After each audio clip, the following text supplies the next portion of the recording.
Bonjour la famille, bonjour les amis, j'espère que vous allez bien. Aujourd'hui je fais cette vidéo parce que comme vous le savez c'est le premier jour du Ramadan. Et qui dit Ramadan dit jeûne, qui dit jeûne dit difficulté à réaliser ses séances sportives habituelles. Mais pas de panique, parce que le dojo olympique et sportif est là pour vous avec ses conseils aussi bien sur un plan sportif que sur un plan nutritionnel. Avant tout, je voudrais vous dire que cette vidéo s'adresse aux personnes qui veulent continuer à s'entraîner pendant le mois du Ramadan et qui a le souci de vouloir garder, de vouloir conserver ses acquis physiques. On va démarrer par la période de jeûne. La période de jeûne, elle est de 15h40. Ça veut dire quoi ça? Ça veut dire qu'on ne mange pas pendant 15h40. Aujourd'hui, le premier jour du Ramadan, nous l'avons fait de 5h05 à 20h47. C'est très long. C'est très long pour un sportif qui doit s'alimenter régulièrement. C'est très long pour notre métabolisme et c'est très long pour nos muscles. Donc, c'est d'autant plus important de bien gérer cette période de jeûne afin de limiter les dégâts sur notre masse musculaire et sur notre métabolisme. Je vais commencer par les conséquences du jeûne si nous ne prenons pas nos précautions. Qu'est-ce qui peut se passer? Il peut se passer une déshydratation. Il peut se passer un catabolisme, c'est-à-dire une fonte musculaire. Et il peut se passer une carence en vitamines et en minéraux. Tout cela peut engendrer malheureusement une blessure. Donc c'est pour ça qu'il faut être très vigilant dans la gestion de cette période pour les sportifs. Je parle bien pour les sportifs. Les sédentaires, c'est une autre problématique qu'on gérera s'il y a une demande. Le conseil nutritionnel par excellence que je peux vous donner, c'est de respecter vos apports caloriques et protéiniques. Sinon, le métabolisme risque de se servir dans les réserves musculaires pour les substrats énergétiques qu'il a besoin et cela favorisera malheureusement un catabolisme. Exemple, si vous avez l'habitude de consommer 2000 calories par jour, il faut continuer à les consommer. Évidemment, je parle de calories qui proviennent d'une alimentation saine et équilibrée. Ça ne doit pas provenir des macroutes ou des beurrecs, par exemple. Si vous avez l'habitude de consommer 150 g de protéines par jour, il faut également continuer à les consommer, sans oublier que le corps n'assimile pas plus de 30 à 35 g de protéines par prise toutes les 3 heures environ. C'est-à-dire qu'on ne peut pas dire je prends 150 g de protéines habituellement. Là, pendant le Ramadan, je vais en prendre une le matin et une au soir après le ftour. Non, ça ne marche pas comme ça. Le corps ne va pas l'assimiler. Le corps assimile maximum 35 g de protéines par prise. Donc si vous en prenez 75, ça veut dire que vous en avez 40 qui vont à la poubelle. Donc, il faut bien les espacer, il faut bien les étaler. Maintenant, voyons ensemble quand et comment s'entraîner. Ça ne sera pas pendant cette période que nous allons battre tous nos records. D'autant plus qu'avec le confinement et le non-accès aux salles de sport, espérer une croissance musculaire serait utopique. Donc notre objectif premier, c'est de conserver notre masse musculaire et pourquoi pas viser une perte de masse grasse si notre diète est bien réglée. J'insiste là-dessus, je parle bien de perte de masse grasse et pas perte de poids. Parce que perdre du poids à tout prix n'a pas de sens.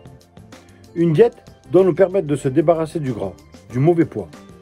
Si on ne perd pas de poids mais qu'on diminue notre masse graisseuse et augmente notre masse musculaire, ça sera une diète réussie. Les 3 temps les plus propices à l'entraînement que j'ai choisis. Bien sûr, il y en a d'autres et c'est propre à chacun. Moi, j'en ai choisi 3. Après, c'est à vous de voir si ça vous convient ou pas. Après le repas du matin, nos stocks sont au plus haut. Les apports énergétiques et le taux d'hydratation du corps est au max. Ça va vous permettre de faire une séance au top. Ça va vous permettre de faire une séance à fond.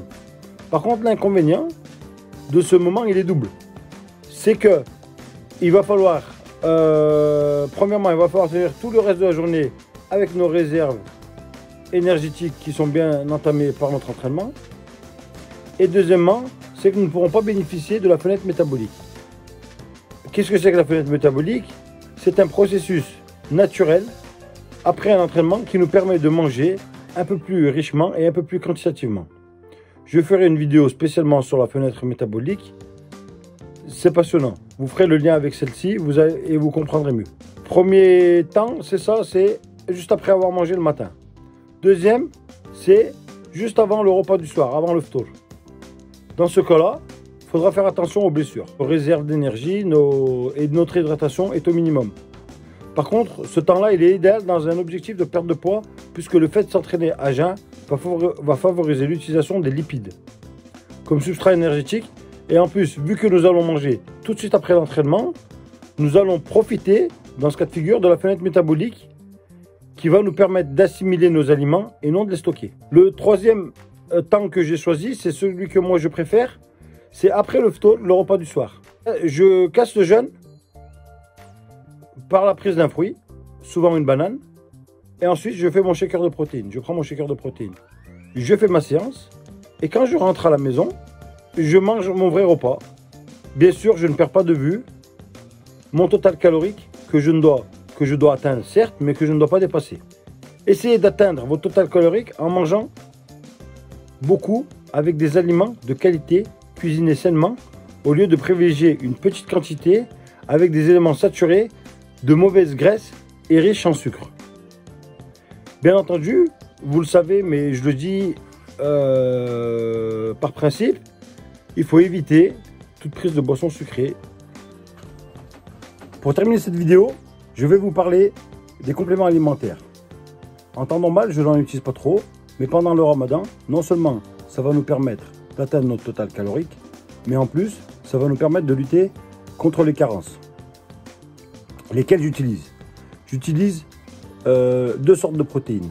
La protéine caséine, qui a diffusion lente, et la protéine Laway, qui a diffusion plus rapide. J'utilise des oméga 3 pour les bons lipides et j'utilise un multivitamine pour éviter les carences de toutes sortes. Comment je les utilise? J'utilise tous mes compléments alimentaires sauf la whey à la fin de mon repas du matin. Une fois que j'ai mangé, j'ai fait mon repas du matin, je prends tous mes compléments alimentaires sauf la whey. La whey, je la prends quand? Comme je vous ai dit précédemment, je la prends après pour casser mon jeûne en fait. Je casse mon jeûne avec une banane et ma whey et je vais faire ma séance d'entraînement. Cette vidéo est maintenant terminée. J'espère qu'elle vous servira. Si vous avez des questions, n'hésitez pas à me les poser. Je ferai tout pour y répondre. En attendant de vous voir dans une nouvelle vidéo, prenez soin de vous. Je vous dis bye bye.